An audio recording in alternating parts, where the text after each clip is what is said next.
la clase. Voy a apagar mi cámara para efectos de mejor seguridad, ¿verdad? Y también para que la señal de internet que ya me estaba aquí permitiendo de fallar, ¿verdad? Porque la cámara eleva, no sé por qué, ¿verdad? La señal.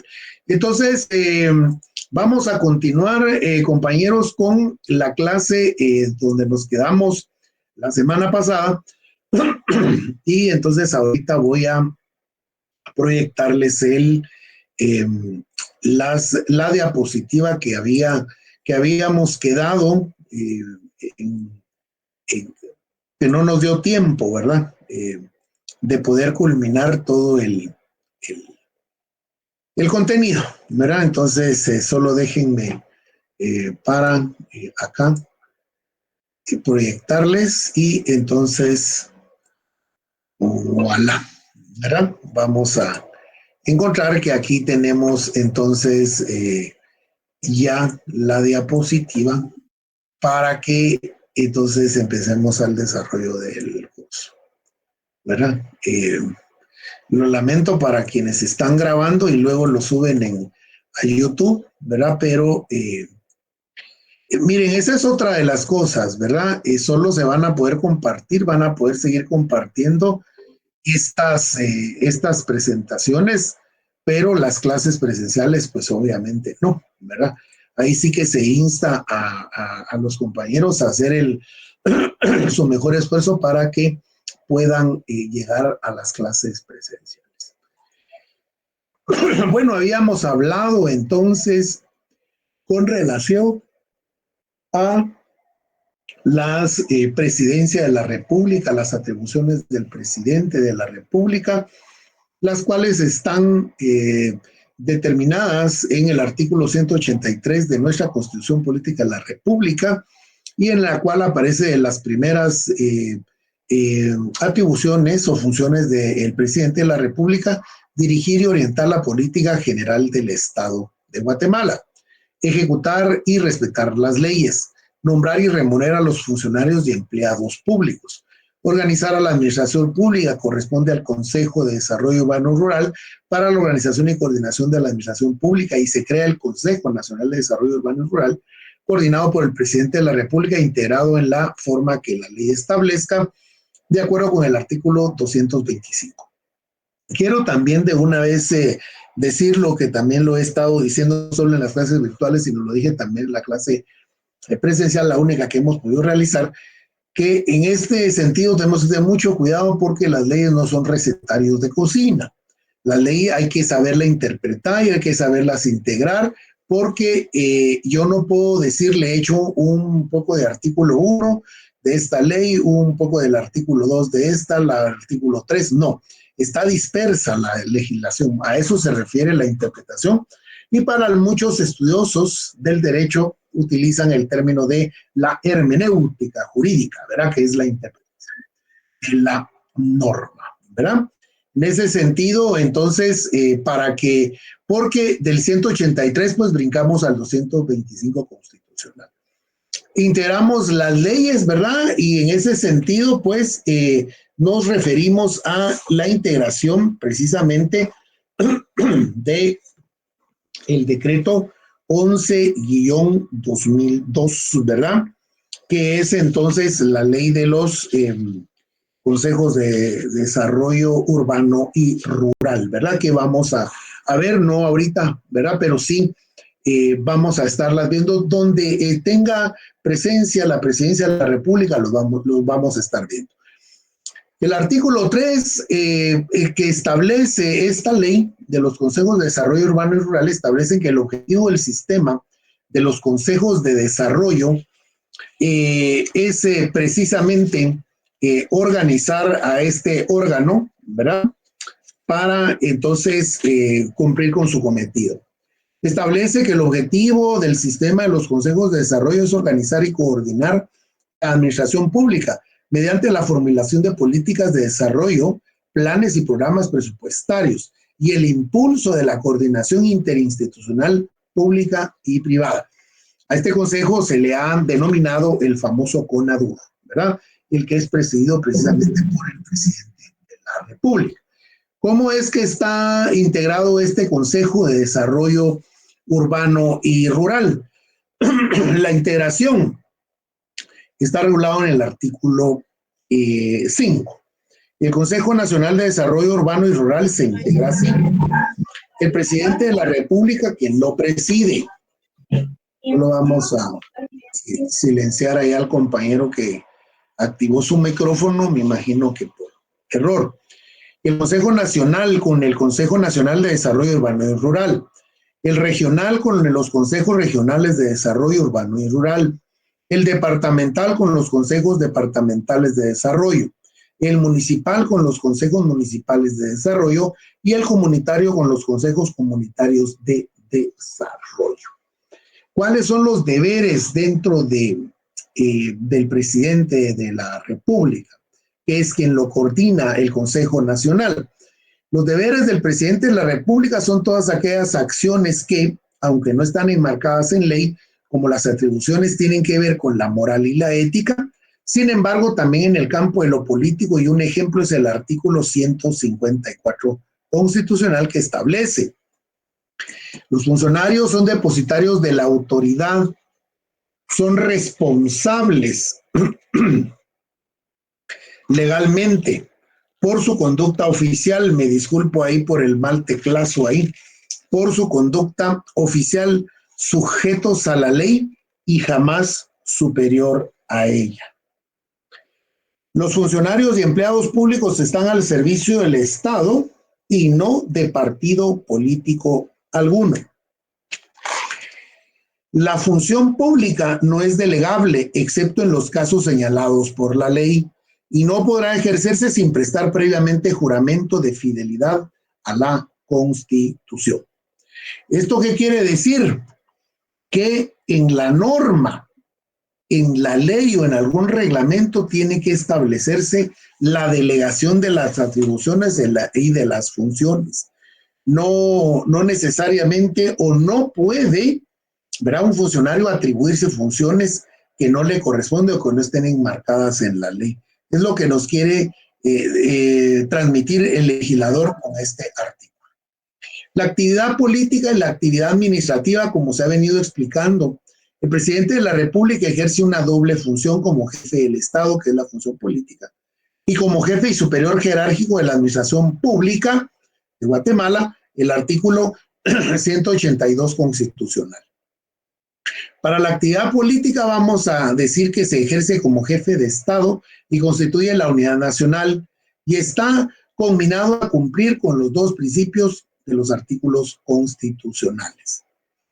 La actividad administrativa se desarrolla como jefe y superior jerárquico de la administración pública y la desarrolla junto con los ministros de Estado o al frente de los consejos de desarrollo urbano y rural.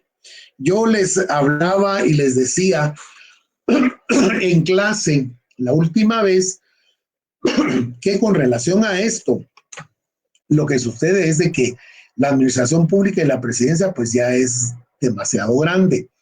O sea, durante el gobierno de Jimmy Morales, por ejemplo, se solicitó por parte del Banco Mundial, creo yo, no sé si fue alguna agencia de cooperación internacional la que tuvo que pagar un censo al gobierno, imagínense, al gobierno de Guatemala, porque aducía al presidente Jimmy Morales, el expresidente Jimmy Morales, que no tenía conocimiento de cuántos empleados integraban la nómina de todo el gobierno.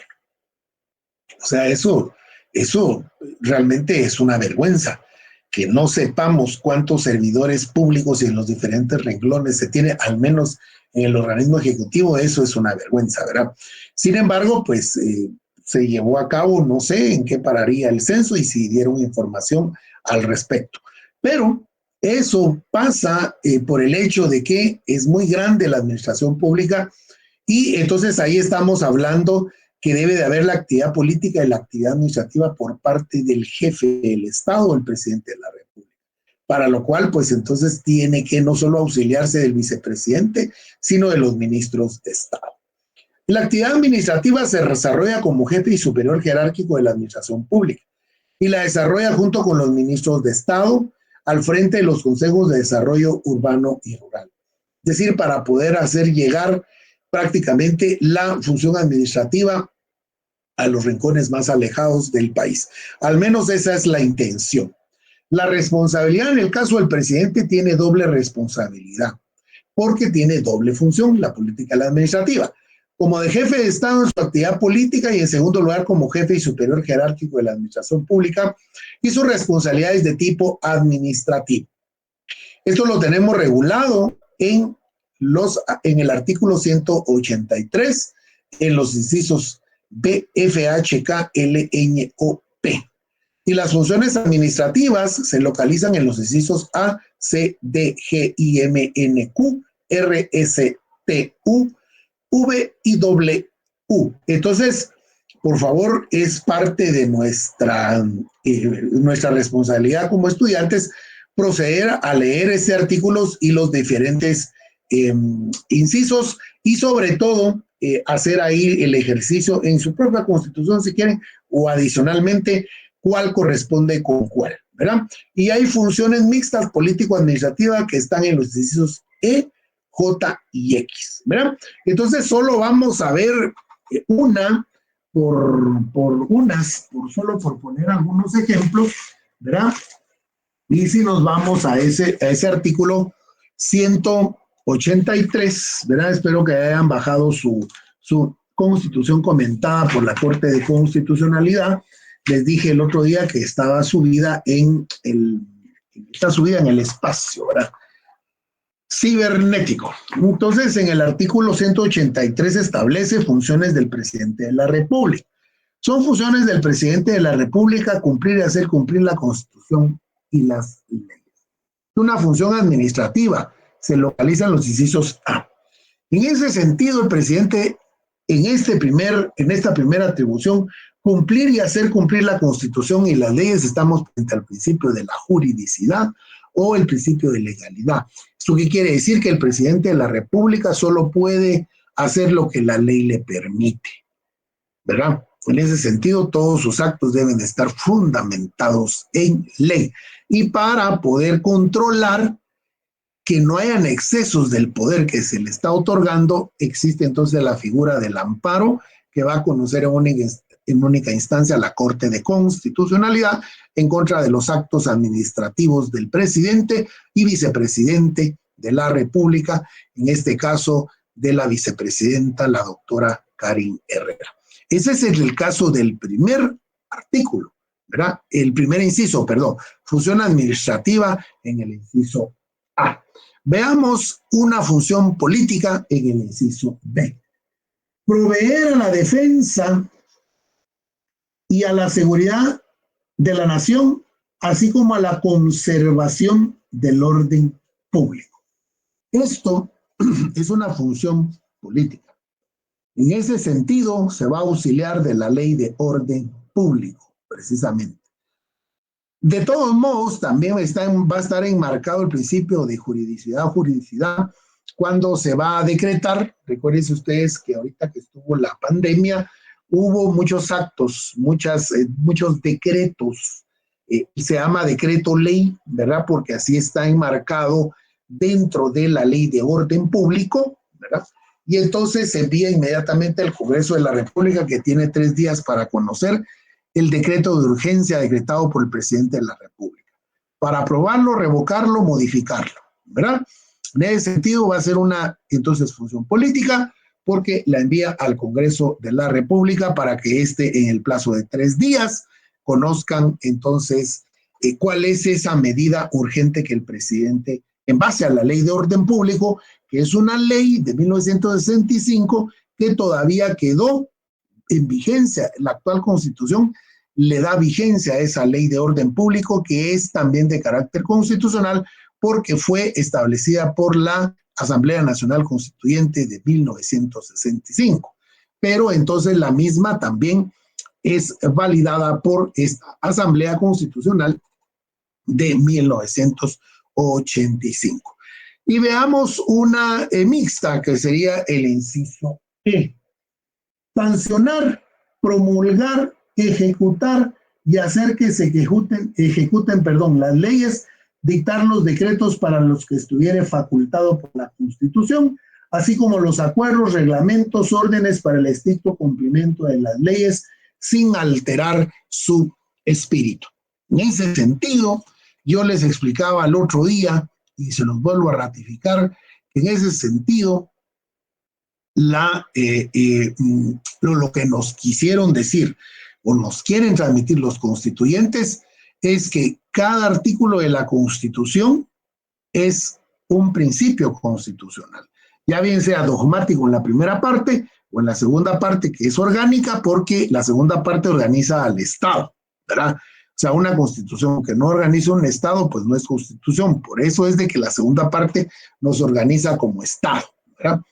Entonces, cada artículo de la Constitución es un principio constitucional. Y entonces, esta debe de desarrollarse por una ley ordinaria del Congreso de la República, ¿verdad? Por ejemplo, el artículo 30, ¿verdad?, de la Constitución Política de la República establece que todos los actos de la administración son públicos. Y en ese sentido, pues, entonces ahí está la ley de, precisamente, solo déjenme cerciorar, ya que tengo aquí mi Constitución a la mano. Sí, publicidad de los actos administrativos, ¿verdad? Entonces, para eso tenemos la ley de acceso a la información pública. De acuerdo con este artículo, no debería haber ley, pero como se negaban los funcionarios públicos a entregar copias a los particulares y o acceso a los archivos, todos los actos, todos, absolutamente todos los actos de la administración en Guatemala debiesen de ser públicos. Y acá viene a mi memoria, por ejemplo, lo acaecido lamentablemente el 14 de enero de este año, cuando de forma ya prácticamente insubordinada por parte de la Junta Directiva del Congreso saliente de la 9ª legislatura, nombran una comisión para la calificación de credenciales de los nuevos diputados. No solo ya era pasado el mediodía, sino que entonces esta comisión a puerta cerrada, ¿sí?, y es cuando los diputados entrantes forcejean y abren la puerta por la fuerza. Imagínense la violación flagrante ahí de la norma constitucional del artículo 30. Pero todos los actos de la administración son públicos. ¿Por qué? Porque nos compete a todos los guatemaltecos, ¿verdad? Y en ese sentido, pues se tuvo, lamentablemente, fuimos testigos de ese zafarrancho que sucedió en el Congreso, que fue mundial la noticia, TikTok, tic-tac, tuk-tuk, y de todo hubo de ese acontecimiento de los diputados entrantes en contra de los diputados salientes que ya ni siquiera eran diputados, ¿verdad? Entonces hay que tener mucho cuidado con esto, ¿verdad? Entonces, en ese sentido, esta función administrativa, entonces, y política, ¿verdad?, establece que el presidente de la República, por mandato constitucional, debe de emitir el reglamento a cada ley que vaya desarrollando este principio constitucional. Ni siquiera debería de quedar enmarcado. Hay muchas leyes reglamentarias que establecen y dejan las disposiciones finales que se combina, dice, al organismo ejecutivo y al ministerio tal que va a afectar la ley para que en el plazo de 60 y 90 días procedan a emitir el reglamento respectivo, cosa que nunca se da, ¿verdad? Lamentablemente. Bueno, y así sucesivamente nos podemos ir en cada uno de los incisos. Por eso es importante, compañeros, que se den a la tarea ustedes de leer este artículo 183, muy interesante, y entonces la próxima clase, que va a ser el día viernes a la 2:00 hora, pues si tienen dudas ustedes, pues pregunten, ¿verdad? Sistema de sustitución. El sistema de sustitución se da con ocasión de la ausencia del presidente. A este respecto, su regulación está contemplado en el artículo 187 y 189 de la Constitución Política de la República de Guatemala. En ese sentido, ¿qué es lo que establece el artículo 187? Prohibición de reelección. La persona que haya desempeñado durante cualquier tiempo el cargo de presidente de la República por elección popular o quien haya sido ejercido por más de 2 años en sustitución del titular no podrá volver a desempeñar algún cargo, en ningún caso, perdón. La reelección a la prolongación del periodo presidencial por cualquier medio son punibles de conformidad con la ley. El mandato que se pretende ejercer será nulo. Y posteriormente, esto lo integramos con el 189. Falta temporal y absoluta del presidente de la República. En caso de la falta temporal y absoluta del presidente de la República, lo sustituirá el vicepresidente. Si la falta fuera absoluta, el vicepresidente desempeñará la presidencia hasta la terminación del periodo constitucional.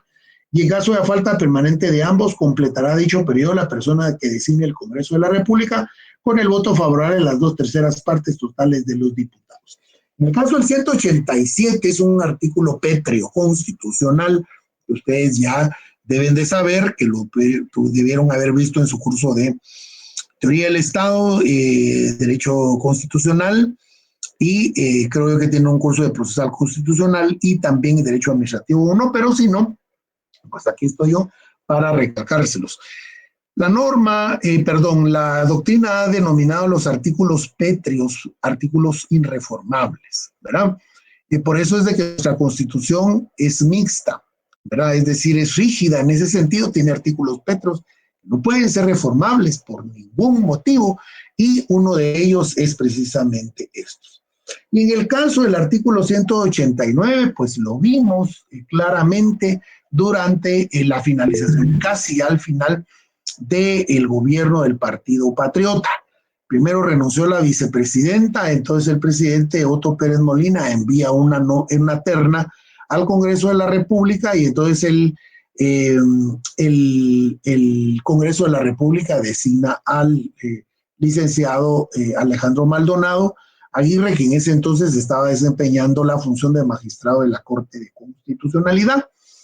Y entonces él asume el cargo de vicepresidente, pero después se va el presidente, y entonces él asume la presidencia para terminar el periodo. Por eso es de que esos mesecitos, ¿verdad?, los terminó el licenciado Alejandro Maldonado Aguirre. Y entonces él, ya ejerciendo la presidencia, manda la nómina de 3 también al Congreso de la República, y ahí es donde al doctor odontólogo, ¿cómo se llamaba? Que inclusive ex rector de la Universidad de San Carlos, por eso es de que hemos tenido 2 rectores de la Universidad de San Carlos como vicepresidentes de la República, que Gafet, ¿verdad? También odontólogo, ¿verdad? Y también Fuentes Soria, ¿verdad? El doctor Fuentes Soria, ¿verdad? ¿Alguien levantó ahí la mano? Adelante, por favor. Sí, una pregunta. Sí, estos artículos son, ¿cómo se llama? No se pueden reformar, pero si se forma una constituyente, ¿se podrán reformar? Mire, la Constitución es clara que para efectos de convocar a una Asamblea Nacional Constituyente sería para emitir una nueva Constitución. Ni convocando una Asamblea Nacional Constituyente para reformar esos artículos se va a poder, ¿verdad? Aparte de que primero, ¿verdad?, tendría que pasar por el visto bueno de la Corte de Constitucionalidad, y de una vez ahí la Corte va a decir que no. En ese sentido, pues lo que se espera es de que haya un quebrantamiento del orden constitucional, que era lo que supuestamente quería hacer el gobierno saliente, ¿verdad? Que no asumiera el presidente electo, que hoy ya es nuestro presidente, el doctor Bernardo, ¿verdad? Y entonces, pues provocar ese vacío. De hecho, para algunos, así como el doctor Aquiles Fallaste, sí hubo un lapso de horas ahí que no tuvo presidente la República de Guatemala. Por el hecho inclusive que el presidente saliente, el doctor Yamatei, pues envía las insignias de la presidencia de la República a las 10:40 de la noche, ¿verdad?, con la secretaria todavía general de la presidencia. Llegó a entregar ni siquiera había presidencia, sino que era el jefe de debates en el Congreso, ¿verdad? O sea, algo nunca antes visto, ¿verdad? Yo creo que durante los últimos 30 años nuestro sistema y nuestra Constitución ha sido puesta a prueba, y gracias a Dios el sistema ha funcionado, desde Serrano Elías, Otto Pérez Molina y ahora con Alejandro Giammattei, ¿verdad? Entonces, en ese sentido, pues, si no surtiría ese efecto. Sí, Araceli, por favor, adelante. Buenas noches, licenciado. Disculpe, Buenas licenciado. noches. Disculpe, cuando un presidente o vicepresidente de manera sustituta, valga la redundancia, sustituya por un determinado tiempo al presidente, posteriormente ya no puede lanzarse como candidato por algún partido político para ser presidente electo por el pueblo.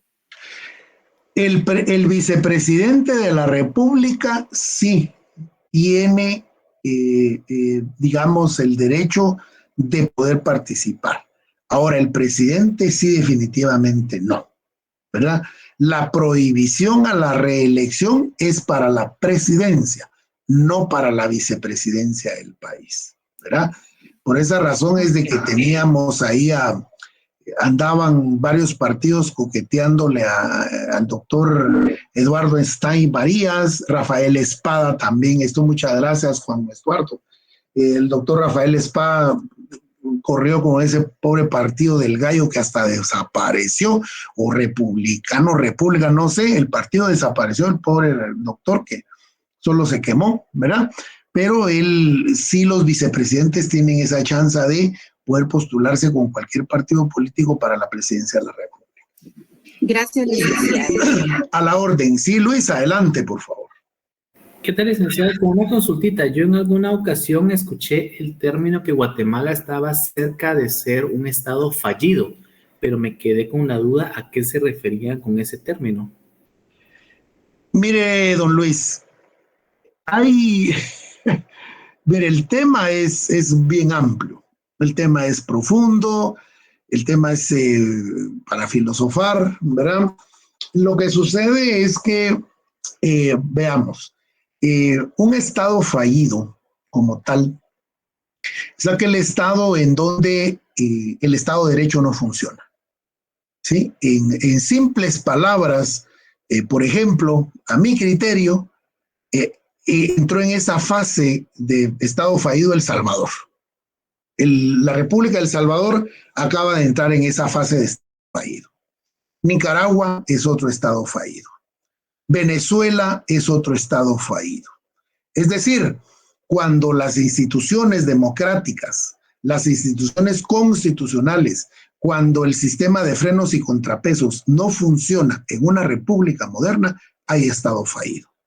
Por eso es de que en el anterior gobierno se hablaba de estado fallido porque el Ejecutivo, ¿verdad?, representado por el expresidente Giammattei, cooptó el organismo legislativo y judicial.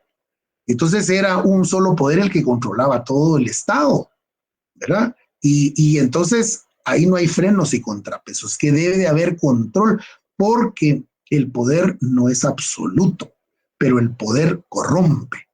Ahorita en El Salvador, ¿cómo es posible que habiendo una prohibición constitucional a la reelección, el presidente somete a la sección constitucional de la Corte Suprema de El Salvador y ni modo? Primero exilió a los magistrados, a los 5 titulares de esa Cámara Constitucional. Allá ellos no tienen corte de constitucionalidad. Esos 5 magistrados salieron exiliados en el primer periodo de Bukele. Y entonces ya puso a magistrados ad hoc. Ellos resuelven que sí es procedente la reelección. Ánimo, ¿verdad? A compadre hablado. Y entonces ahora el Congreso de 60 diputados, ¿cómo va a ser eso que 58 son de su partido?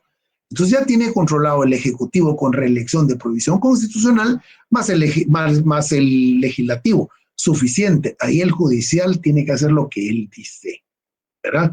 Entonces no se vale cuando los poderes absolutos son corrompidos y no hay alternancia. Es una de las características fundamentales del Estado democrático constitucional de derecho, la alternancia en el poder.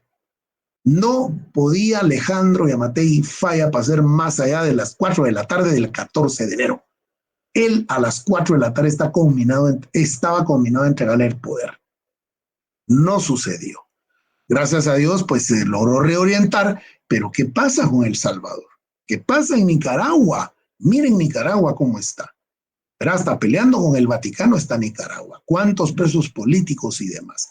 Y ahora Nicaragua se convirtió en monarquía. ¿Cómo es eso posible que la esposa, Rosario Murillo, sea la vicepresidenta?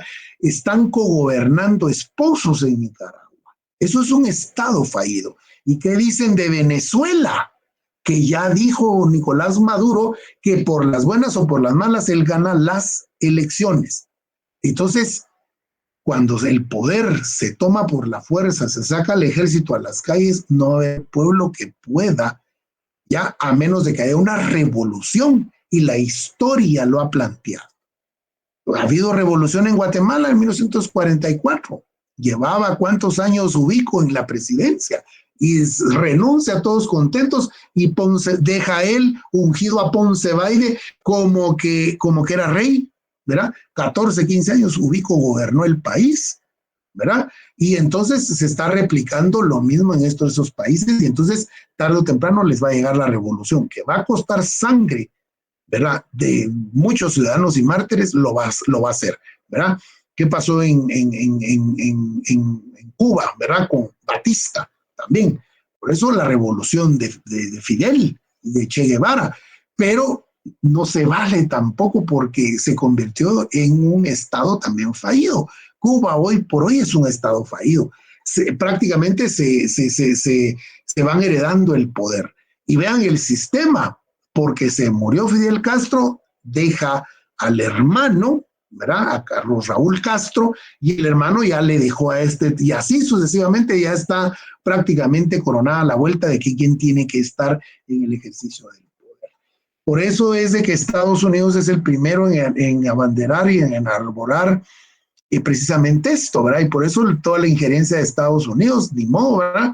Guatemala es el tercer vecino, ¿verdad? Y si falla acá el sistema democrático, es un debilitamiento para la seguridad nacional de los Estados Unidos, ¿verdad? Bueno, eso es más o menos lo que yo podría informarle, Luis. Como le digo, el tema es bastante profundo, es más amplio, y hay muchos, hay comentaristas, muchos analistas, sociólogos y demás que pueden hablar con relación al tema del Estado fallido. Espero haberle ilustrado un poco, ¿verdad?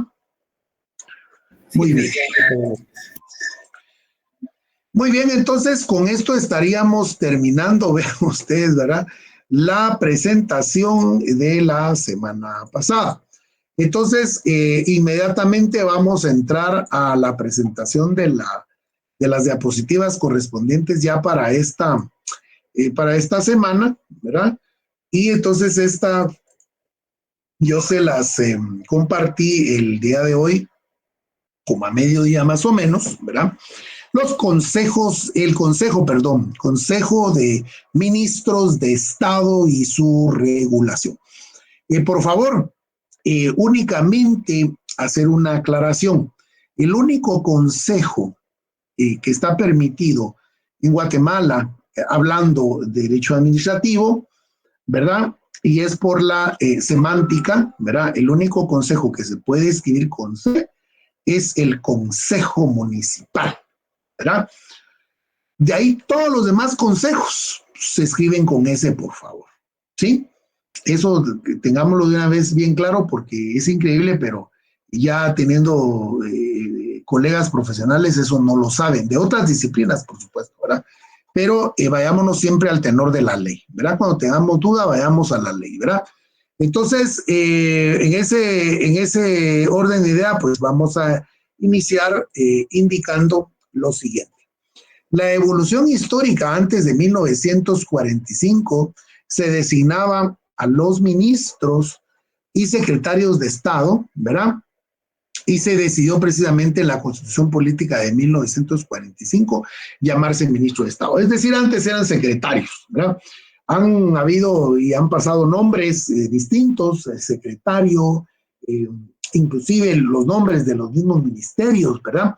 Allá por 1920, 1930, por ejemplo, el Ministerio de Educación tenía el nombre de Ministerio de Instrucción o Secretaría de Instrucción. También existía la Secretaría de Guerra, que era el ministerio hoy día de la Defensa Nacional, ¿verdad? Y así vamos a ir encontrando, recordémonos que tenemos historia para contar, ¿verdad? Solo constituciones, ¿cuántas han pasado, verdad? Los conceptos, ¿verdad?, del ministerio es que es la organización jerárquica que representa la ordenación escalonada de funcionarios y empleados públicos que persiguen determinados objetivos. El nombre usualmente sirve para identificar a su competencia o al régimen que está sometido el Ministerio de Estado. El ministro es la persona individual al servicio de la organización denominada ministerio, y de ahí su nombre. El ministro es el funcionario que representa al gobierno en la solución de los problemas y en la ejecución de los negocios políticos y administrativos del organismo ejecutivo. Y el ministro encabeza la organización administrativa ejecutiva de mayor importancia del organismo ejecutivo. La regulación legal la vamos a tener los artículos 193 al 201 constitucional. Y me gustaría que pues se fueran a su constitución para precisamente hacer solo mención por lo menos del epígrafe, ¿verdad? Hay una sección constitucional que es la sección tercera, ministro de Estado. Está el artículo 193, ministerios, el 194, funciones del ministro. Esto me lo tienen que leer, por favor. 195, Consejo de Ministros y su responsabilidad. Artículo 196, requisitos para ser ministro de Estado. Artículo 197, prohibiciones para ser ministro de Estado. 198, memoria de actividades de los ministros. 199, comparecencia obligatoria a las interpelaciones. Artículo 200, viceministros de Estado. Artículo 201, responsabilidad de los ministros y viceministros, ¿verdad?, de Estado. Esto con relación a el articulado constitucional. El artículo 20 de nuestra ley del organismo ejecutivo, el decreto 114-97, establece para el caso del ministro de Estado. Los ministros de Estado son funcionarios titulares de los ministerios y los de superior jerarquía. Dentro de cada uno de ellos dependen del presidente de la República, quien los nombra y los remueve. Sus labores son coordinadas por el vicepresidente de la República. De una vez vayan haciendo, por favor, ahí la integración y el llamado de este artículo con los constitucionales para que a la hora de que ustedes estén estudiando, pues entonces sea mucho más fácil el recordarse y también para pues tener una mejor forma metodológica de estudio. La importancia política radica en que cada ministerio se constituye en un centro de poder. Así como es la presidencia de la República y la vicepresidencia, así son los ministerios de Estado. Y como tal representan una parte del poder público. Políticamente, para ingresar a los ministerios es a través de los partidos políticos. Regularmente, al concluir la contienda electoral por la presidencia, los partidos pelean por ingresar a los ministerios de Estado. El partido ganador pacta con los partidos políticos el reparto de los ministerios para el ejercicio del poder público y asumir el costo y el desgaste político. Sin embargo, en esta ocasión y en este gobierno no ha sido así, compañeros. Y se los digo con mucha propiedad, pues toda vez de que yo estoy pues en uno de los ministerios de Estado, que es el Ministerio de Cultura y Deportes, en donde pues tengo a bien que han depositado en mí la confianza de ser yo uno de los asesores del Viceministerio de Cultura, ¿verdad? El Ministerio de Cultura y Deportes hoy por hoy tiene activos 3 viceministerios, que es el Viceministerio de Cultura, el Viceministerio del Deporte y el Viceministerio de Patrimonio Cultural. Y pues el gobierno anterior dejó autorizado y aprobado la creación de otro viceministerio, que sería el 4º viceministerio, que es el Viceministerio de Interculturalidad. Se están esperando las directrices por parte de la Secretaría General de la Presidencia y de la Presidencia de la República a efecto de establecer la viabilidad y sobre todo la asignación presupuestaria para que empiece a funcionar este cuarto viceministerio de Estado, ¿verdad? Entonces, esta diapositiva pues es redactada en el sentido de cómo se venía manejando y componiendo, se hacían las composiciones de los ministerios de Estado y las negociaciones y los pactos que se hacían, ¿verdad? Sin embargo, en este gobierno sí les puedo decir que no ha sido así, ¿verdad? Les puedo decir que sí hubo un proceso bastante transparente. El ministro y los viceministros son funcionarios que están exentos de un sistema por oposición y son designados, por eso tienen que leer la Constitución Política de la República, la Ley del Organismo Ejecutivo, son nombrados y son personal de confianza del presidente y vicepresidente de la República. Entonces, el presidente doctor Bernardo Arévalo y la doctora Karin, pues se organizaron y seleccionaron a los profesionales que consideraron para los puestos, tanto para ministros como viceministros. Sí, Henry, adelante, por favor. Licenciado, buenas tardes. Disculpe ahí la molestia. Dijo Viceministerio de Cultura, de Deporte, Interculturalidad y ¿qué otro? Perdonen. Patrimonio. Gracias, licenciado. De patrimonio, sí. Gracias, sí, vean, miren, para efectos didácticos y efectos de examen, les voy a preguntar el nombre de los ministerios, de los 14 ministerios de Estado que actualmente existen, y esto está regulado, ahí va a aparecer en la diapositiva, por supuesto, ¿verdad? Y esto va a estar regulado o está regulado en el artículo 19. Para los despachos de sus negocios, el organismo ejecutivo tendrá los siguientes ministerios. Y ahí aparecen los 14 ministerios. No voy a preguntar los viceministerios porque solo los que de alguna forma estamos involucrados o hemos estado involucrados en la cartera de cultura o del deporte no federado, pues conocemos esta vicisitud que se da con este ministerio.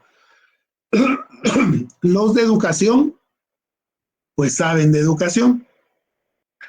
Los de gobernación, saben de gobernación. Entonces es muy amplio ya la gama y el abanico de viceministerios por ministerios, ¿verdad?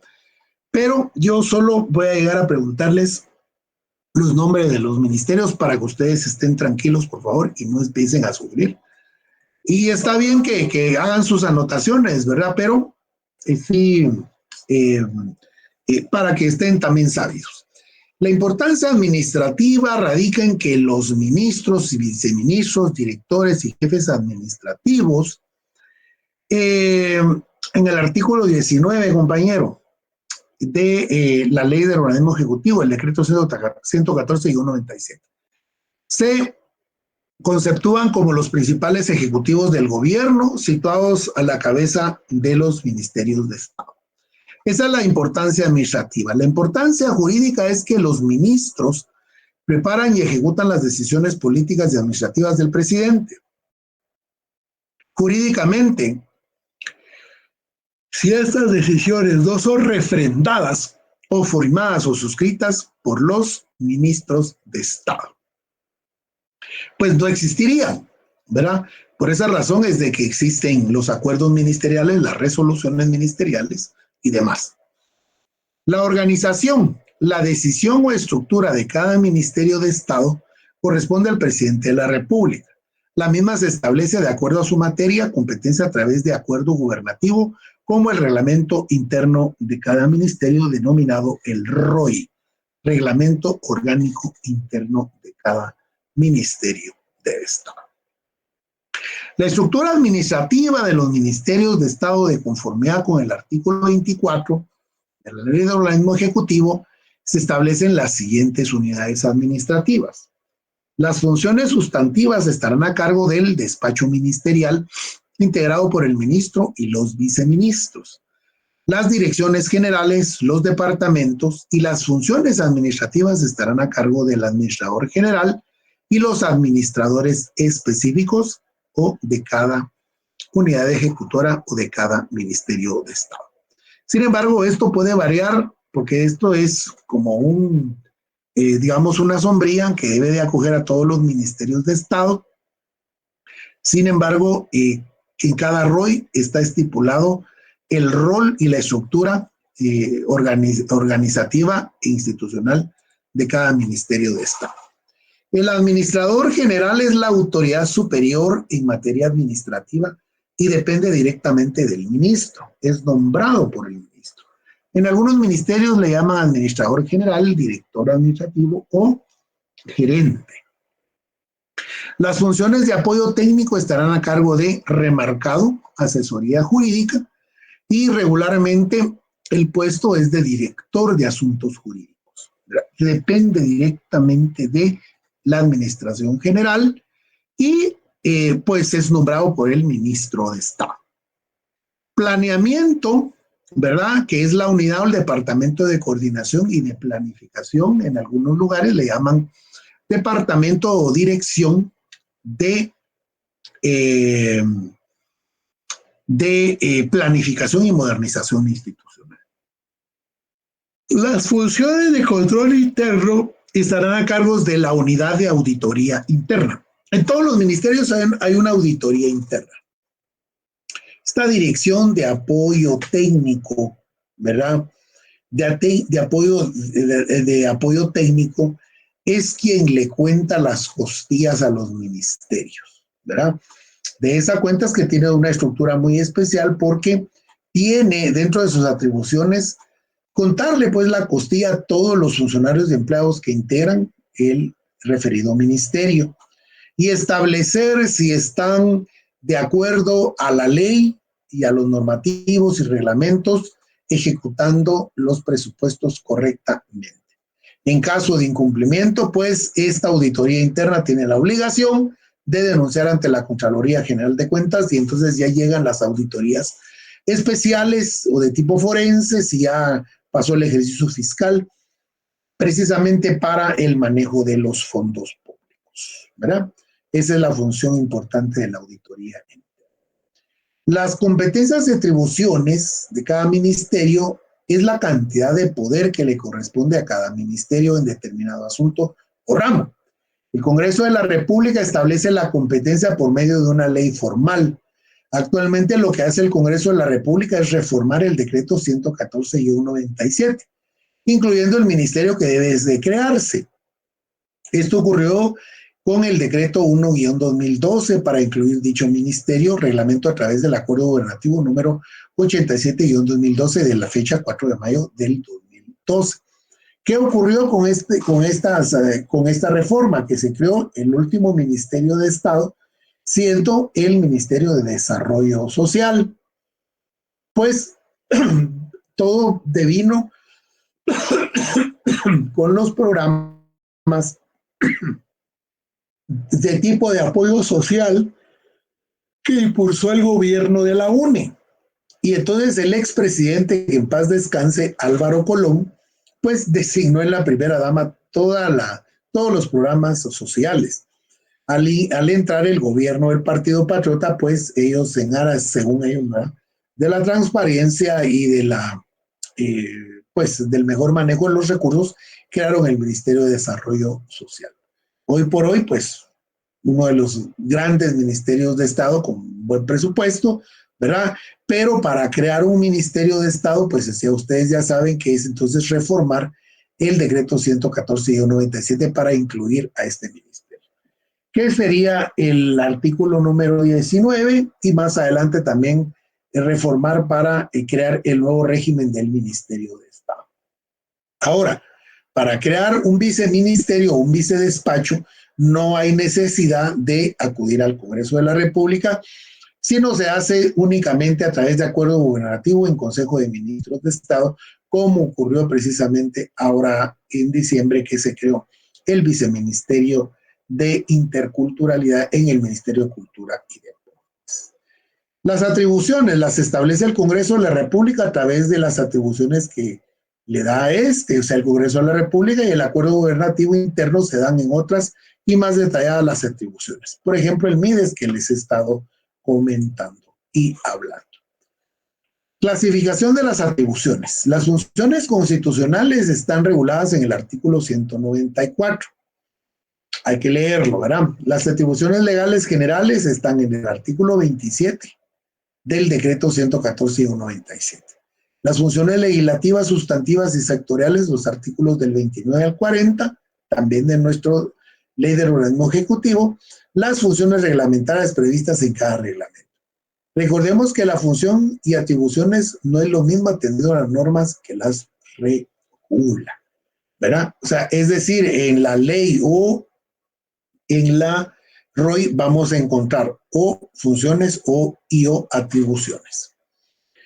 En ese orden de idea o en ese sentido, recordémonos que las funciones y atribuciones es lo mismo que. Entonces, de esto va a derivar los documentos ministeriales, los acuerdos ministeriales, las resoluciones administrativas, los contratos administrativos, las circulares, providencias, órdenes, oficios y avisos, etcétera, que se puedan generar dentro del referido ministerio. Ahora hay otro apartado y con esto creo que vamos a ir terminando. Lo vamos a dejar hasta ahí por la hora, ¿verdad? Para que tengan ustedes su break de 10 minutos, siempre les he comentado, ¿verdad? Es el refrendo ministerial. Refrendar decretos de acuerdos y reglamentos dictados por el presidente de la República relacionados con su despacho para que tengan validez.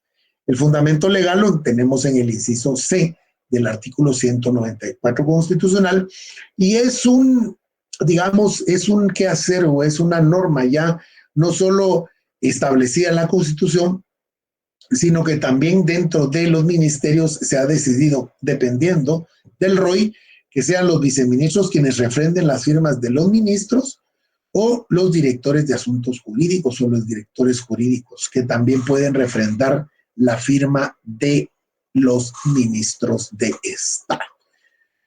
Y en el caso de los viceministros, pues también pueden ser los directores de asuntos jurídicos, ¿verdad? O los delegados de asuntos jurídicos. Y también los directores generales, ¿verdad?